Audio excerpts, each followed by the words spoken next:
Brian, it is Huddersfield on Saturday.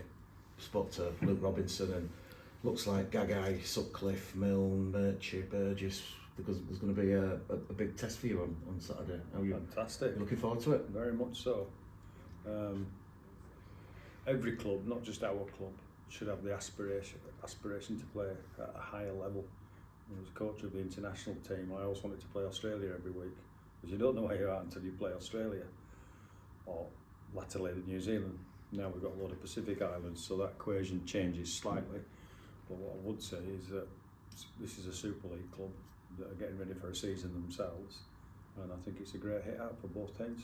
What are your expectations going into this game, and ultimately, what do you want to take out of this Huddersfield-Bradford fixture on Saturday? That we've improved from last time we showed up against Keighley. That's all you can ever ask of your team. Week in, week out improvements, or a commitment to do that. Clearly we had a little bit of disruption, so we're going back to square one on many respects, but I'm hoping for a little bit more fluidity. The team know each other a little bit more now, and a little bit more continuity to our play rather than the stop. So we did some really, really good things in defence, and we did some nice things in attack. I'd like us to keep those standards and improve on them. I know when we spoke last week you mentioned everybody was getting a run out at Dewsbury. Is that the same with Huddersfield, or yes, the fact that there is that Newcastle game, it gives you a bit more flexibility that you will? There'll be less youngsters playing in this fixture on Saturday than there would have been against Dewsbury.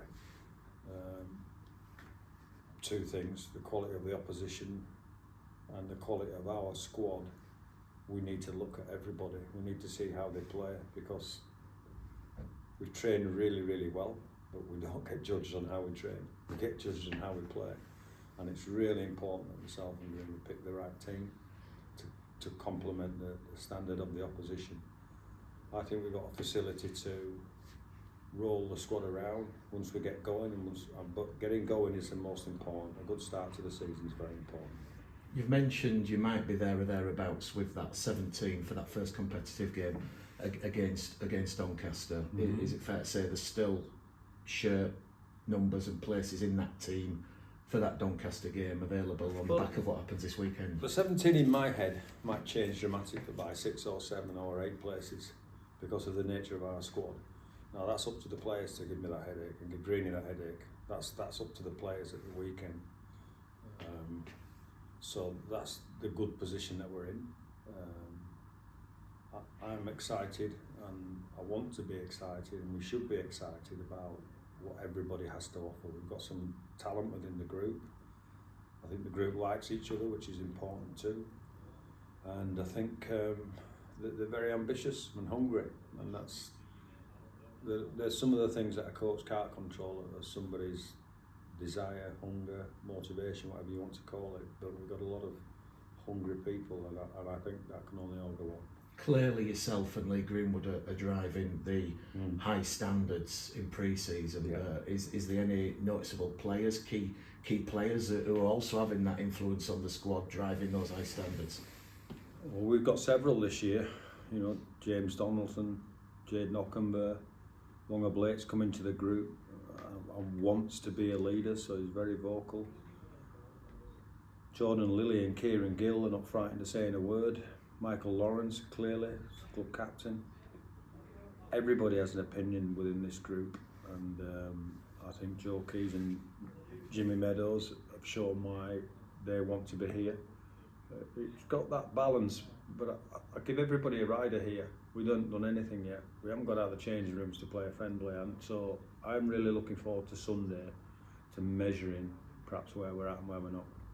In terms of Saturday, Tom Holmes, Jordan Lilly, back to full fitness, likely to feature? Yes. Guy Armitage obviously had his injury. What's the latest with Guy? We had a small setback over the Christmas period. It's nothing dramatic. He won't feature this week. Probably won't feature in the Doncaster game, is the all honesty. But we're hopeful that he'll be fully fit in the period between the Doncaster game and the Castleton game. And I'm kind of guessing, Brian, if that's the only sort of concern, in a contrast to this time last year when Eamon O'Carroll was sat there, and I think there was 8 or 9 missing at this stage? The rugby league gods are clearly at this stage smiling down on you. We all have the propensity to be smart asses sometimes about what we do and what we don't do. The reality is you've got to keep your troops healthy as you can, and a successful season. I dare say that there's a couple of things that stand out. You've got to be able to defend your chalk. You've got to be able to defend really well. And if you look at the teams that have won the championship over the last 7 or 8 years, they have the best defensive record. I think you'll find it's similar in the Super League. But the other criteria that I always bang on about is you've got to keep your horses healthy and get them ready for the right times of year and chomping at the bit for the right times of year. Now, clearly, we manufactured a season last year, and how it was done, I don't know. Just to use 47 players is just like pick one from a Monopoly board and see if they can get round and not stand on Pall Mall or Mayfair or something like that. It's just injuries play a huge part in keeping your team healthy and mentally healthy too is very important. When you look at last season, can you use any of those lessons that the squad learnt about themselves moving into 25? Yeah, absolutely. There were some things that the team did really, really well and improved in many areas from the year before. But as I mentioned to the group when we started, there's lots been done, there's lots to do and lots to lose if we don't continue improving. So I think they all understand the dynamics of the pressure that comes with expectation.